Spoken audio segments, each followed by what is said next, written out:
the way that we've found successful, and the way that I think is a humanizing principle of our work together, is that we always work in small groups.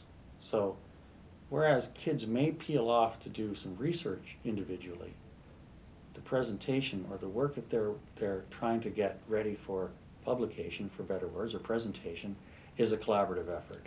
So we want kids in a group that always rotates. We rotate the groups all the time. But we want those kids to bring to the whole a piece.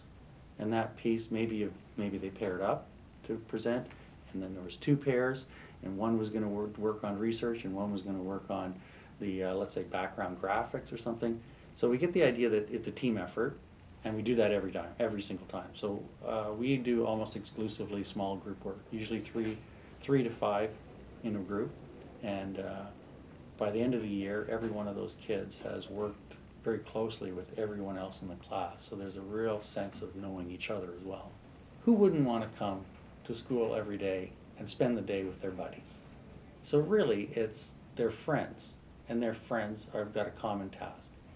Now, at the beginning of the year, when I'm more focused on setting the routines and getting things in place for future success, I call it slowing down to speed up. What I do is I get the kids to choose their own groups.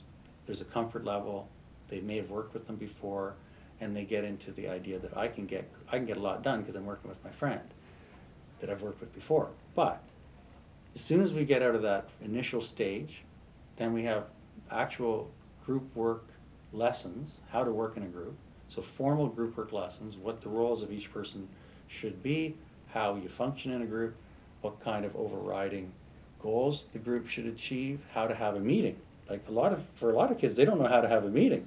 So we do work like that, because it's really effective.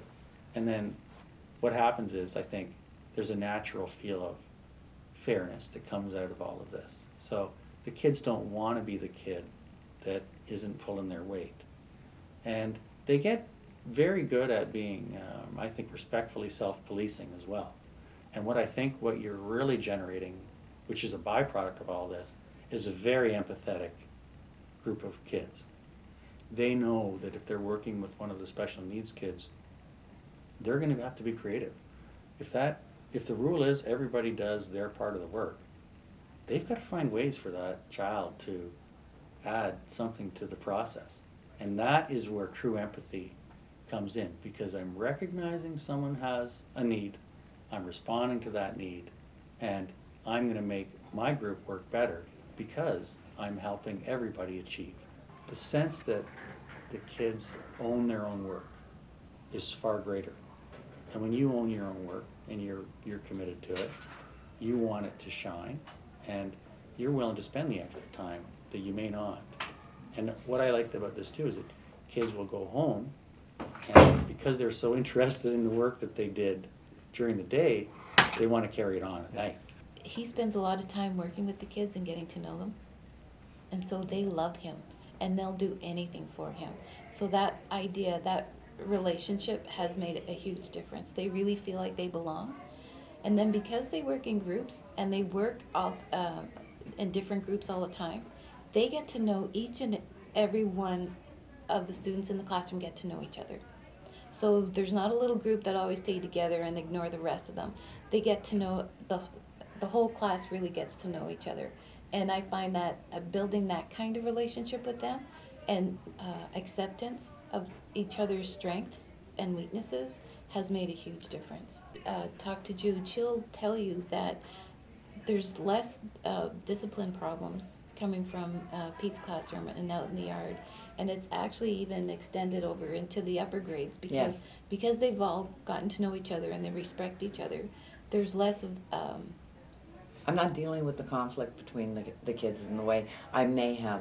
For sure, I don't have it coming out of Pete's class, because Pete focuses, when he's teaching them how to work together, to respect one another's gifts and to bring everybody into the mix. Everybody has something to offer at some level to the best of their ability. And the kids learn and experience that in their group work in the classroom for that entire year, and that stays with them.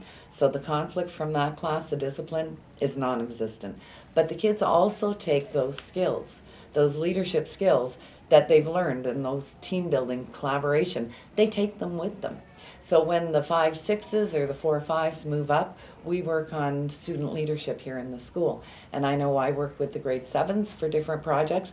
I can give them a project to move forward on, and they've got the skills to work independently with one another, sharing. And getting up and presenting in an assembly is nothing for these kids anymore because they've had it. And I know Louise and one of the other teachers works with the grade 8s as our student ambassadors, and they're major student leaders in our school. And you're benefiting from those same skills that they've been taught and they've taken with them when we work with the grade 8s as student ambassadors. It's not something that they experience and then it just leaves them. They build on it consistently, and they've got the skills and they develop them further. So it's from becoming collaborative workers to being able to speak in front of people, organize different events. Look at the event days you run. But we hand it over to the kids, and we can do that with a lot of trust.